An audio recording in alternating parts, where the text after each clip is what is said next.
That's what it's all about. All right, y'all. I'm watching one of my truck YouTubers, Truckology 101, better known as Icewater 815.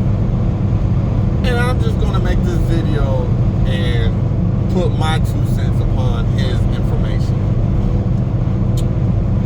So sit back, enjoy the view, and as he says something, and if I had to add anything to it, I'm gonna pause it and this is what I gotta say.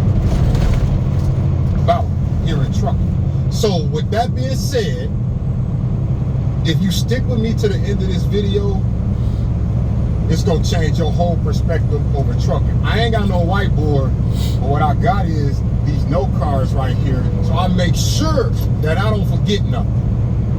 So what, this is September 2023, and we just gonna get right to it, and I'm gonna show y'all that when it comes down to talking about the trucking industry, analyzing it, looking at what's going on, I'm on a whole nother level than anybody else. And $2,500 was a discount. Y'all done woke up a sleeping giant. Let me crack the window, because it's gonna get hot in here. You crack the window. Let's go on and get started, man. We ain't gonna waste no time. So the first thing I got to do is I got to remind y'all that the trucking industry is a service industry. Like, we service people. And what you need to know about this industry, or what you should be aware of, is every 20 to 24 months, something happened in the industry. It's a valley, it's a peak, every 20, 24 months. All right. So every 20, 24 months, about 2 years, right? That coincides with the election cycle. This is what I figured out within my 15 years of driving. Let me break it down to you. All right, so right now, next year is the election cycle, right? Now, I don't have any knowledge or information, and to this day, I still don't understand why. But I've always been told that during the election year, freight slows up. Freight slows up. So next year is 2024, right? Election year. When the president comes in the next year in 2025, that's usually when freight starts to pick up. 2026 is usually at the highest it's going to get, or it kind of evens out. And then towards the end of 2026, it's going to die down. 2027 is going to be the next cycle. And then 2028 is the election year. So he's right, every two years. Okay, so let me go. Did y'all understand what I'm saying? I mean, this situation is a little different because we came off a pandemic. But normally, from my experience, the election year is a slow year. The next following year is like they tend to see what the president's policy is, what he's all about. So freight starts to pick up, prices start to pick up. And then that following year, once he's been in office for a whole year, got his feet wet, he's settled in, then that is when things go up. And then after that one good year, it starts to calm down the following year, and then that year after that is when it goes down again. All right, follow me on this one. Ain't nobody talking like this. Ain't nobody talking like this at all. But I also gotta remind you about what happened with the supply chain, because remember, like, it was some issues with the supply chain starting in China, then it went to Europe, and then it hit the US. And what we experiencing right now in the trucking industry is the correction to the overreaction of the supply chain issues that we had when the pandemic hit. All right, so what he's talking about is, well, see, I didn't follow Europe and all that, but I do remember China. Well, actually, two situations happened. So we had the pandemic, and then our ports were closed, and they sent. So then we all know the news covered in California, where they had like miles and miles of freighters out in the ocean, right? And they They couldn't unload them enough. But there was also another, it was a freighter that got stuck. And somewhere over there, it was a little channel, and the freighter got turned sideways, and he was stuck. You know, like in that Austin Power movie when he's trying to turn that little cart around, and he's hitting front to back, front to back, front to back. That's how this freighter was stuck. And it was stuck like that for, I think, like a couple of weeks. That also slowed freight up. So that's what he's talking about. I don't think it was during the pandemic. I think it was like in 2021 is when all this stuff happened. And we, that's right, because they started opening back up, and they started, places started opening up, producing again. But we already had that freight there sitting there, and we couldn't get people in because they were sitting back collecting checks. So we didn't have enough people to unload the boats. That's what the media was saying. That's what the news was saying. Whatever it was paying high dollar coming out of California. Vans were getting $3, maybe $4 a mile. Stuff was coming out of California paying $4,000, $5,000, $6,000. When normally you don't get that coming out. You get that going in, but you don't get that coming out. All right. So let's continue. Now, truth be told, I'm gonna let y'all in on a little secret. We had supply chain issues before the pandemic.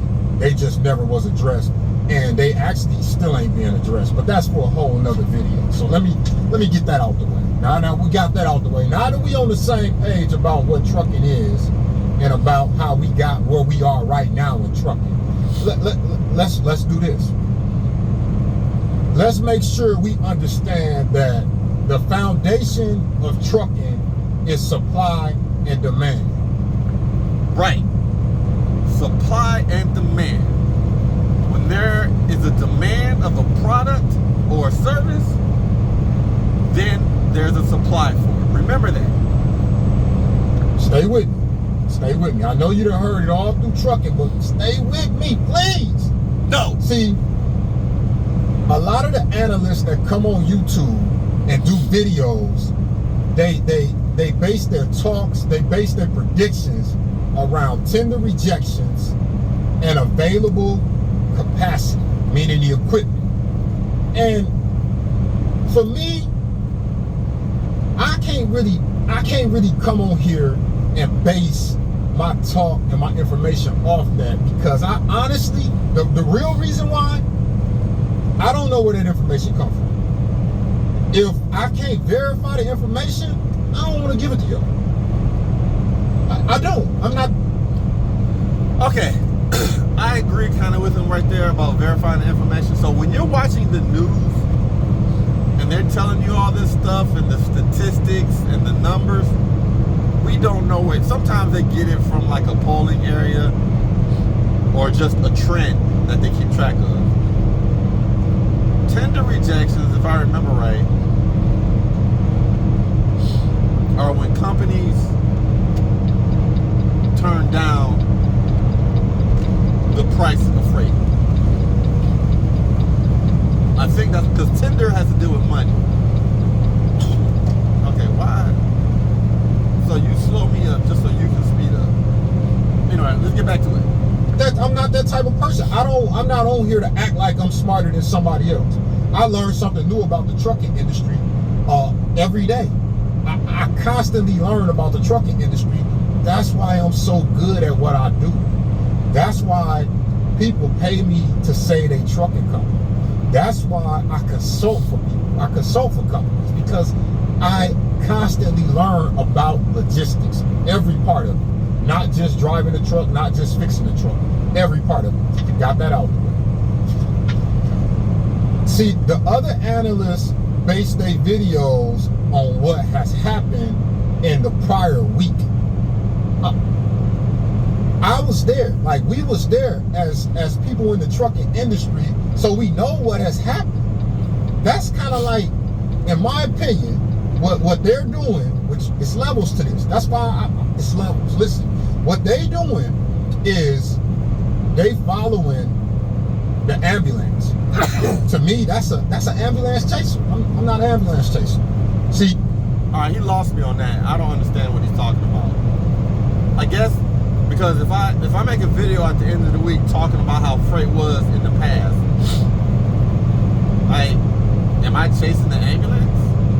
I don't know. I'm just telling you about what it was. Let's continue. I'm different. I teach you what to look for so you could be the one calling 911 instead of going behind the ambulance. It's that simple. See, they pay attention to what other people are saying. I pay attention to what they're not saying. It's levels. I'm different. See, they listen to what I'm telling you. They pay attention to what's being said. I pay attention to what's not being said. See, they relay information. I relay education. It's levels. And they told me I wasn't worth $2,500. It's levels. Stay with me here. Stay with me.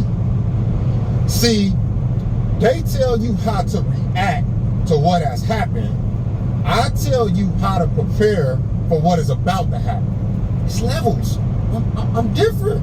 I'm different.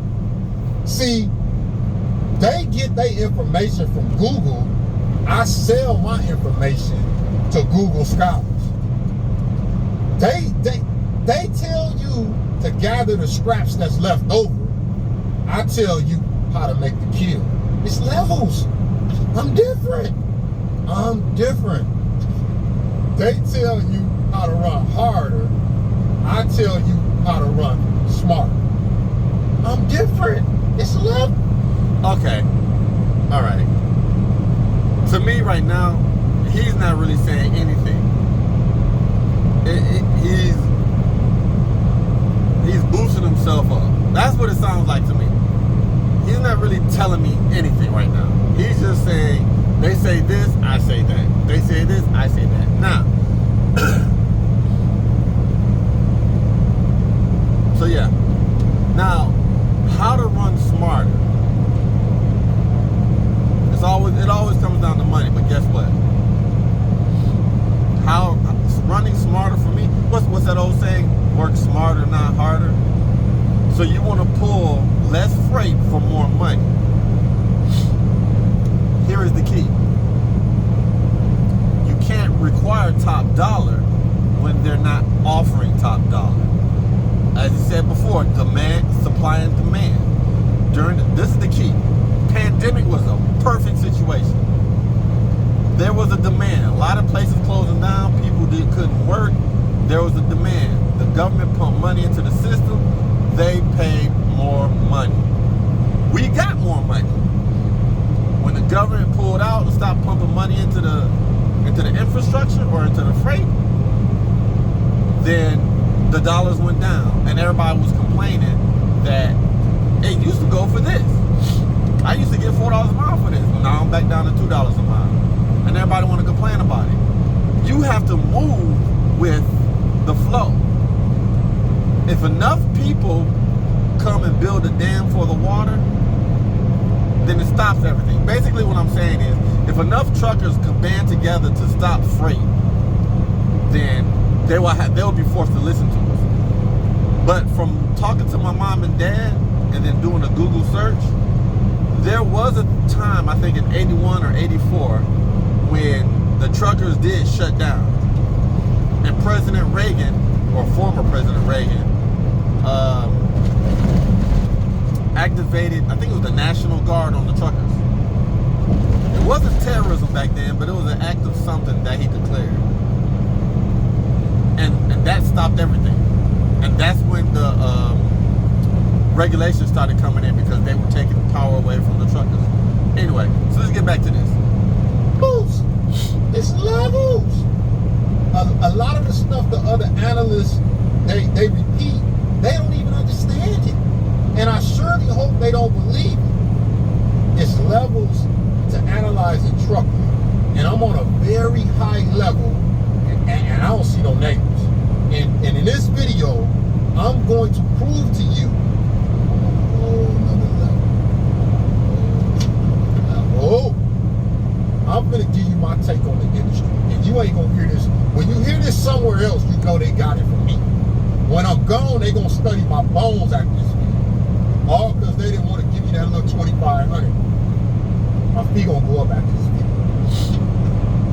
See, what makes me different in this trucking space is I research the biggest factor that moves the needle between supply and demand.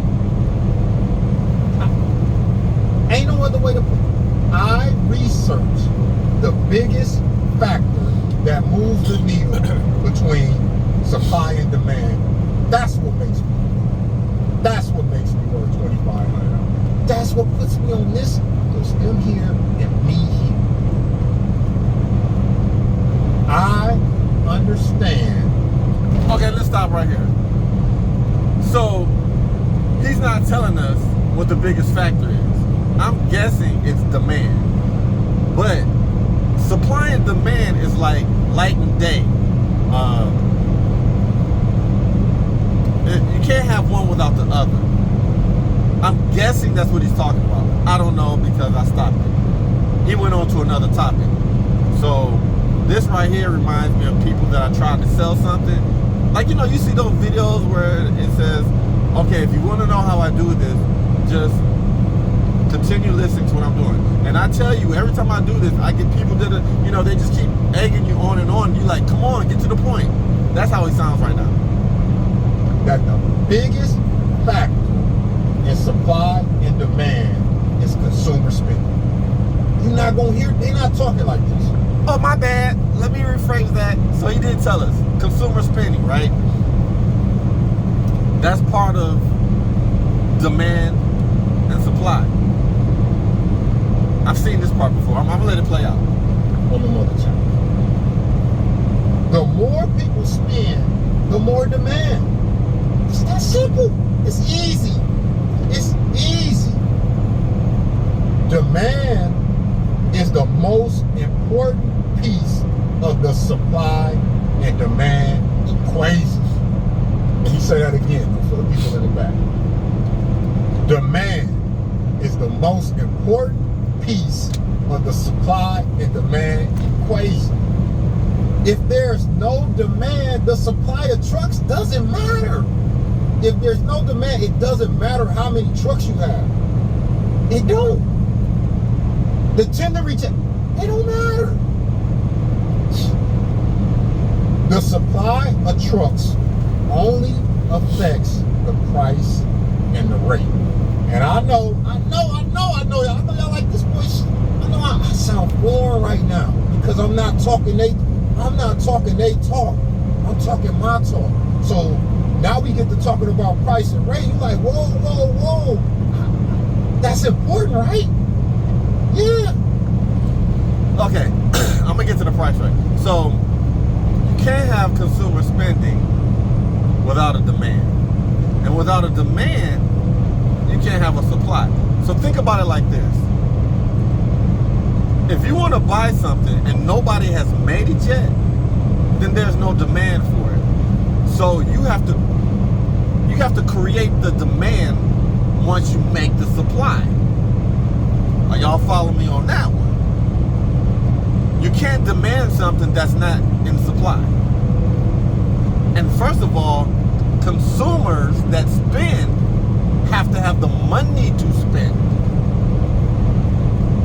So if people are holding on to their dollars, they're not going to spend as much. That's what I believe.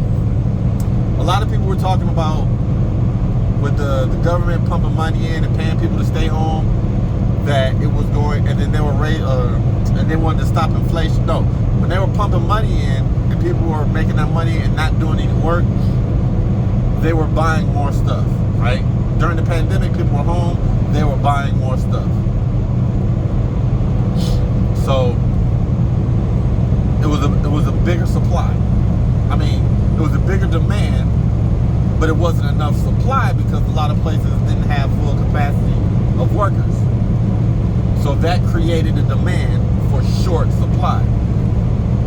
Now, when there is more demand than there is supply, you can't request more money because you can't push it out fast.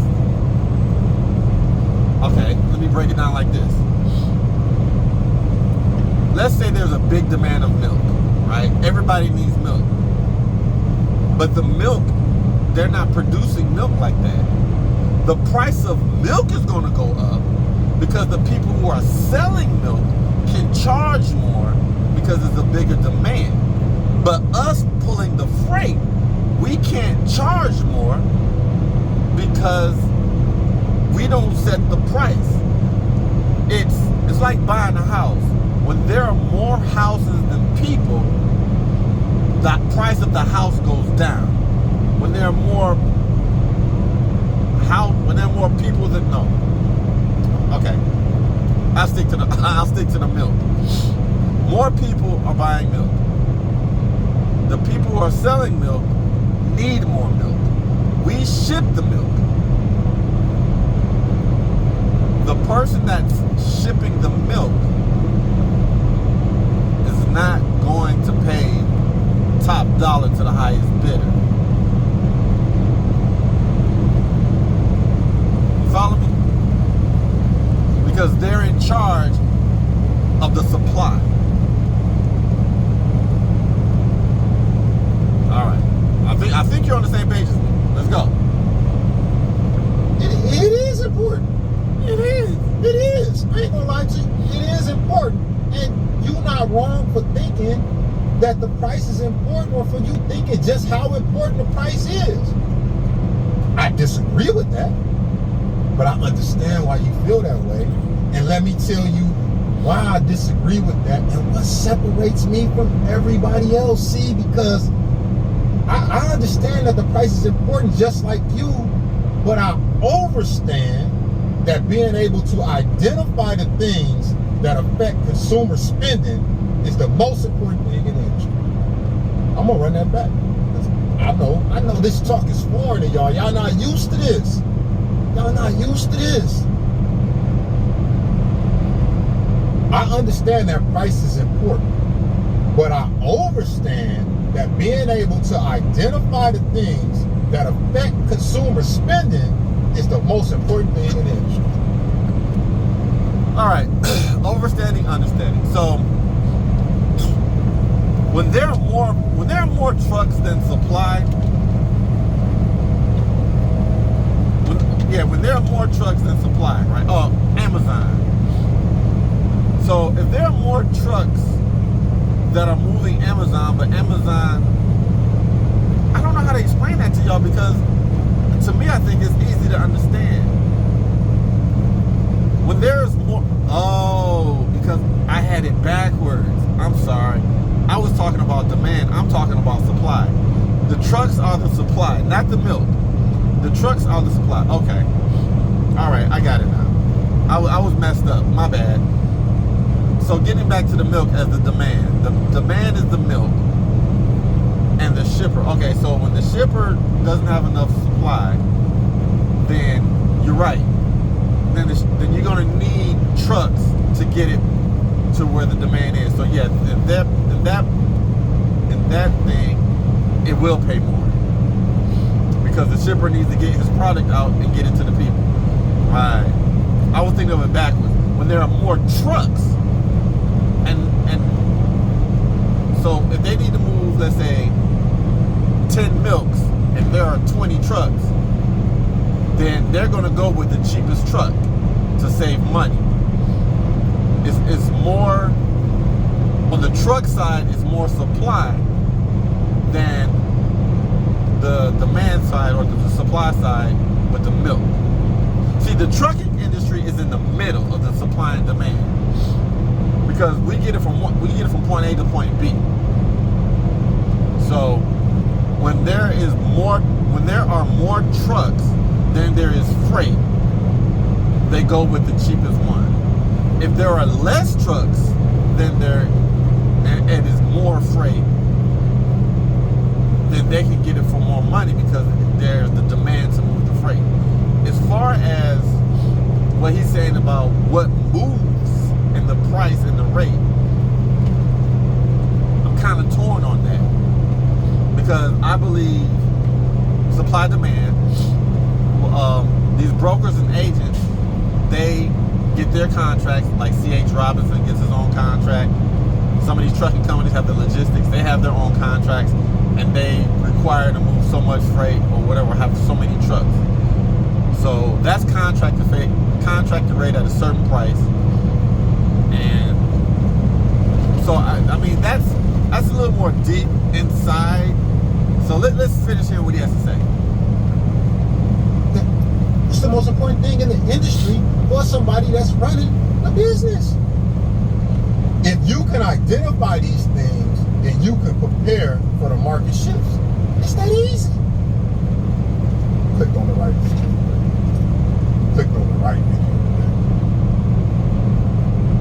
One of the biggest things that influence consumer spending is, guess what? Money. I know y'all don't, because y'all don't do this. I do this. It's levels. One of the biggest influence on consumer spending, put it in the comments what you think it is. Money. I'm gonna tell you, you gotta do all that. I did the homework for you. I did the research for you. That's why I know I'm worth $2,500. It's inflation. I know. They're not talking like, they don't want you to know this because they want you to chase the miles. They don't want you to know this. It's inflation. What is he talking about? What does inflation have to do? Stay with, get your pen and paper out and take notes. When I'm gone, they gonna study my bones behind this. You need to know who controls inflation. I done already told you inflation is what influences consumer spending. I put you up on game. You didn't even look at it like that. Remember, I did say that. I did talk about inflation, about the government trying to control inflation by raising the interest rates to slow down spending of money. So I kind of already knew that, but I don't know where he's going with this. So let's finish listening to it. Most of y'all just get in there, pre-trip the truck, drive the truck from point A to point B. You have no idea why the rate's low and why fuel's high. You in the right spot. Nothing wrong with that. Let's go. The Fed's control inflation. Did you know that? You do now. The higher the inflation rate, the greater the distance between working wages and the cost of living. All right, remember I told you that. Consumer spending is driven. Remember I told you that earlier. That consumer spending, if they have the money, they'll spend it. If they don't have it, they'll hold on to it. So that he's basically saying what I said, but I just said it quicker than he did. The greater the distance, the less money consumers have to spend. We back to consumer spending. You see how I brought that full circle? Come on, man, run that back. I ain't done. I'm gonna keep going. The lower the inflation rate, the smaller the distance between working wages and the cost of living. The smaller the distance, the more money consumers have to spend. Simply put, people spend money when they feel comfortable and safe. Period. How do the Feds control inflation? I'm glad you asked. They control inflation by manipulating the interest rates. When inflation is too high, they typically raise inflation rates to slow the economy down and bring inflation down. So remember that, what was it, like $5 trillion that got pumped into the economy during the pandemic? Well, that money wasn't accounted for. And that resulted in this 5.5% inflation rate that we got right now. Now, why is that important to trucking? Come on, y'all taking notes, right? You see where I'm going with it? You don't see where I'm going with it. Let me take you there though. I got you. I see what he's saying. I think I know what he's saying. He's saying that because the Feds raised the inflation, not inflation, because the Feds raised the tax rate or the interest rate. Was it the interest or the tax? No, the interest rate. less money for people to spend, so there's no consumer spending, or not, there's low consumer spending slowed down, which means the demand has slowed down, which means now there's not, the price is going to go down because there's not a need for as much supply. I think that's where he's going. Let's go, let's watch. And you with, I'm handing out plates so everybody can eat. Everybody eats, B. Everybody eats. Gold and silver, I have none, but what I have, I give to you. I'm giving you this information. Man, come on. Hope y'all listening. Y'all hear me, but are y'all listening? Why is it important for us to be aware of inflation and aware of interest rates in the trucking industry? I'm going to tell you why it's important. Because the feds, they got a benchmark of a 2% inflation rate for the U.S. Now, I just told you inflation is at 5.5%. 5.5. I know they're going to get in the comments like, oh, it's 5.2. Whatever. Let's just say 5% for the sake of this video. And so, how they going to get it to 2%? How? They got to raise the interest rates. And the reason, let me sidebar. This is a sidebar. The reason I'm teaching you how to fish. The reason that the feds believe 2% is the magic number is because they believe that consumers can spend confidently at 2%. I don't know. I don't know where they came up with this number. I don't know. Now, I'm just a truck driver. But it seems to me that if we had a benchmark of 2% for inflation pre-pandemic, then we shouldn't be applying that post-pandemic. But I think that's going to make it a little difficult to produce a thriving, stable economy post-pandemic. That's all I'm saying. I'm just a truck driver. You know what I mean? So, hey, whatever. Moving on. This the problem that we facing that affects trucking. And the whole U.S. is facing this problem, but I want to talk about it, how it specifically is affecting trucking. The problem is that in order for us to get to this 2% benchmark, they got to continue to raise interest rates until the unemployment gets somewhere between 4 to 6%. And right now, unemployment at like 3.8%. Yeah. Y'all didn't know that, did y'all? Y'all never thought about interest rates. Y'all never thought about consumer spending. Y'all never thought about why they raise them, why they lower them. Y'all never thought about balancing it. Y'all just want to drive the truck. It's cool if you're just a truck driver, but if you're running a business, you need to know this. And they told me I wasn't worth $2,500. Come on, man, stop playing with me, man. The reason that they do that to stabilize the economy is the higher the unemployment rate, the less consumers with available cash. It's that simple. Now, I don't see why. I don't understand this now. I just don't understand why they just won't raise the benchmark to say 3%, and we could probably do a lot better trying to get to 3% than we can from 5 to 2. Anyway, it is what it is, you know what I'm saying? And the reason I say that is because I feel like them manipulating the interest rates, it only really affects the middle class, period. They the only ones that's really impacted by interest rates and unemployment. You know what I'm saying? Like, the rich people can afford it no matter which way it goes, and the poor people get all type of government assistance programs. But let me bring it back. My bad. Let me bring it back. Since I get carried away. Watch this though, because I'm gonna bring it back to trucking.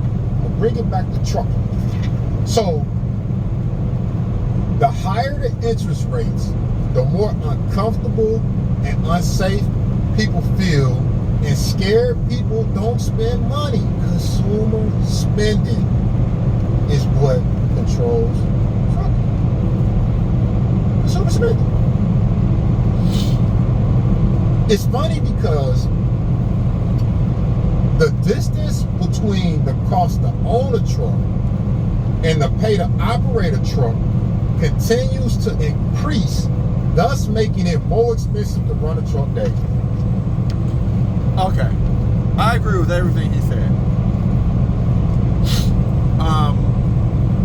But the problem, and I ain't gonna say the problem.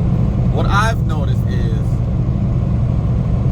prices are always going up. We're always inflating for whatever reason. People my age will understand when candy used to be 50 cents, 25 cents. A can of pop used to be 50 cents. A 20-ounce bottle used to be 99 cents or $1. So, but they said because of inflation, it raised. The price rises. So the part that I have a problem with is I don't know why prices went up. Like, obviously we had to have inflation or a recession. Okay, this goes deeper than what I can explain, but I just know that prices have always been going up since the 1900s, when a nickel was a lot of money. Why did it go up? I don't know, but I do believe that the government finds a way to raise prices, and when they do, they raise it, and then when they try to lower the tax rate or lower whatever, they never go back to what it used to be. They just go back to what they see that people are comfortable with paying. And then that's the standard for like 5-10 years, and then it goes up again. All right, let's go. Let me say that again. The distance between the cost to own a truck and the pay to operate the truck continues to increase, thus making it more expensive to run a truck daily. They're not talking like this over here or wherever they is. So this is something you need to know. You need to know this. You need to pay attention to oil prices. Why is oil prices important?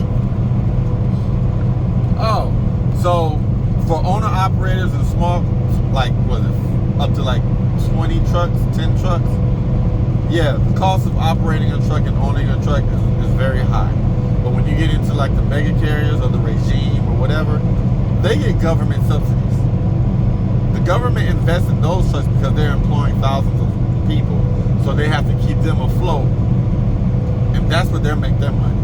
The government's giving them money for so many. I remember when I was living in Nashville and I worked at Gateway Computers.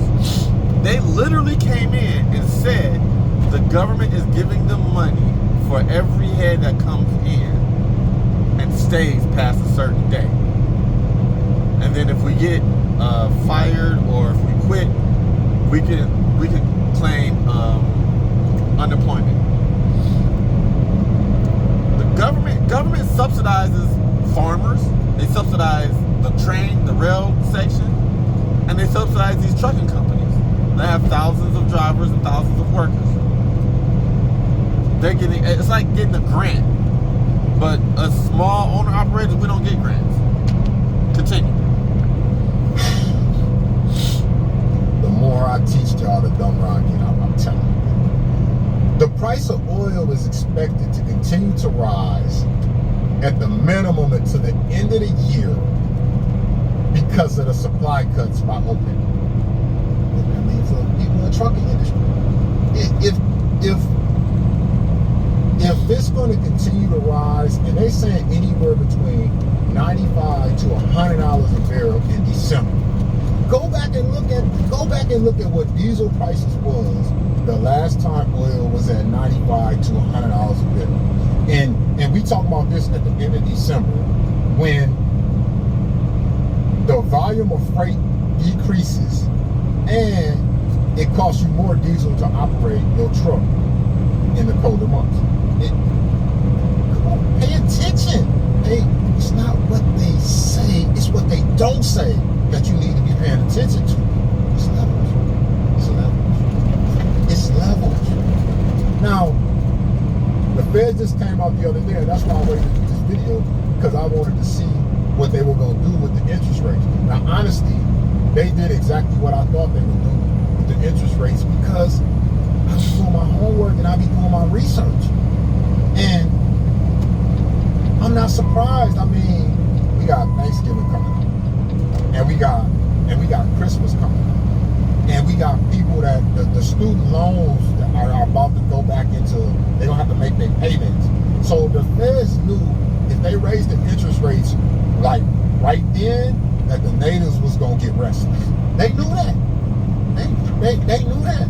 So let me tell you what else they also knew. They also knew that people was gonna go out and had a family over that they really don't like for Thanksgiving and spend all this money cooking Thanksgiving. They knew that they was gonna spend money for Black Friday. They knew that people was like, that people be feeling like they've been a bad parent all year. So come Christmas, they buy their kids all kind of stuff. They knew that. They knew the rich people was gonna buy their kids stocks for Christmas. They knew that. The Feds know all this, right? They knew that the average consumer is gonna go out and put themselves in debt around the holiday season, and they're gonna have to wait on their tax refund to bring things back in balance. They knew it. Basically they was like, all we gotta do is be patient, and the average consumer is gonna run out of money. They already knew this. The reality about this situation with the Feds and inflation, and we gonna get off this because I'm sure y'all tired of hearing about it, but it's important that you understand. The reality of it is, it's not a fair and pretty way to balance the economy. That don't exist at this point. And America is feeling the pain of inflation, but the US dollar getting stronger. Like, we in an interesting situation here in America. And the reason why the US dollar is getting stronger, you need to know this, is because it's costing people that's importing more to sell their goods in America. Now that was put in place by some people, Trump, 3.5 years ago. So what that means is, this is happening right along the Chinese New Year, where freight slows down during the Chinese New Year anyway. But imports are also slowing down from China. Pay attention. Pay attention. It's not what they say, it's what they don't say that you gotta pay attention to, or you will never get ahead. Now let's talk about trucking when it comes down to some things that happen, which I consider to be pandemic corrections. Follow me on this. Tyson Foods, they closed 4 processing plants to lower their costs, which is 10% of their slaughter capacity. At the same time, Prime Inc. downsized their fleet. Then Knight Swift CEO, CFO took some pay cuts, which I consider to be damage control or a PR move to save the company $350K. Pandemic corrections. They doing damage control right now. They trying to bulletproof their balance sheets. Pay attention to what's happening. It's right there. Pay attention to even the Fed. The Feds who set the interest rates, they didn't have layoffs. C.H. Robinson, Coyote, Knight Swift, Convoy, GXO Logistics, Matheson Flight Extenders, DHL, FedEx, Truckstop.com, Ryder, Motor, US Express, and I can't even count the brokers that they all had layoffs this year. Pay attention. Pay attention to what's happening around you. Let's not forget about Yellow just throwing the towel in. I said all that to paint this picture. Because see, when I come on here, I want y'all to know what I'm paying attention to. I want y'all to know that I'm not just grabbing this out of thin air. I'm taking all this information, I'm looking down, I'm saying, I'm letting the information talk. The information speak to me. Let me tell you what the information says to me. Listen. You hear me, but are you listening? I done seen a lot of companies make moves to bulletproof their balance sheet lately. But it's a few companies that just stood out to me in the trucking space. And I think if we analyze their moves, we can stay in a position to call 911 and be in front of the ambulance. If we look at what they doing, we would know how we need to position ourselves to be able to capitalize off their movement. All right, so I think where he's going with this is when they're downsizing and laying off people, and it's just like when they buy up smaller companies, right? You would think that there'll be more freight for us little guys, and then the demand for trucks will go up, which means we can increase our money. Not necessarily true. Let's listen to what he has to say. That's what this video is about. I'm going to tell you what these three companies are doing, and then we going to analyze it. Let's go. Now, it may surprise you when I talk about this company. It shouldn't, because if you understand trucking, you know where I'm coming from. If you don't understand trucking and you just out here playing, if you ain't got no passion for it, it's going to go over here. It's okay, though. You can watch this video. I'm going to leave it up. You can watch this video as many times as you want to. First company I'm going to talk about is C.H. Robinson. You can't talk about trucking. You can't be a trucking analyst without looking at C.H. Robinson. I'm sorry. If anybody tell you that cheap, heavy freight, no, I know everything that you're going to say, but watch this though. Watch this though. I need you to think outside the box for a minute. Get outside the box. Come on, man. Walk with me. Walk with me. I promise you you're safe. C.H. Robinson been around 118 years.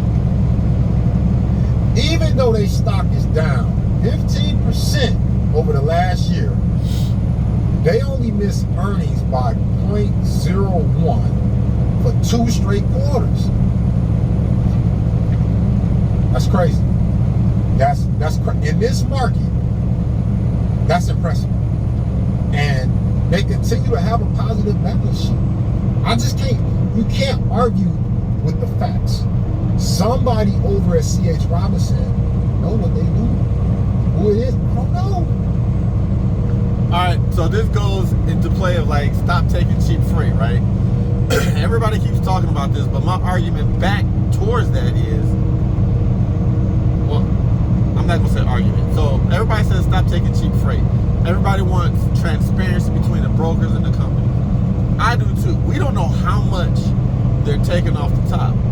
And I think that's the only reason why they're still being profitable is because they're not being regulated. But I don't think by stop taking cheap freight is the answer. I don't think that. I do think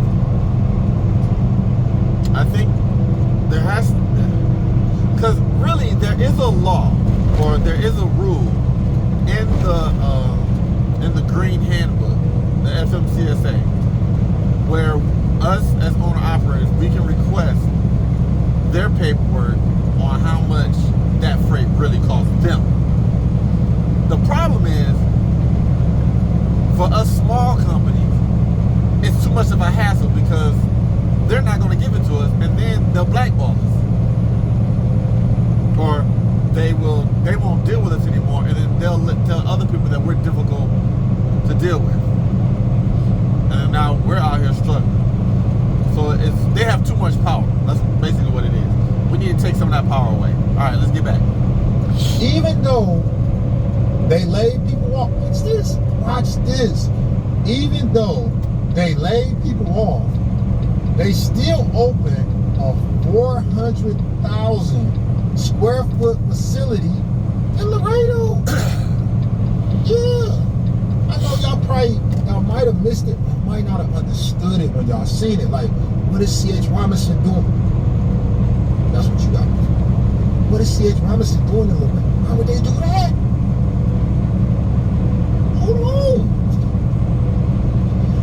I like C.H. Robinson they doing something right. Bottom line.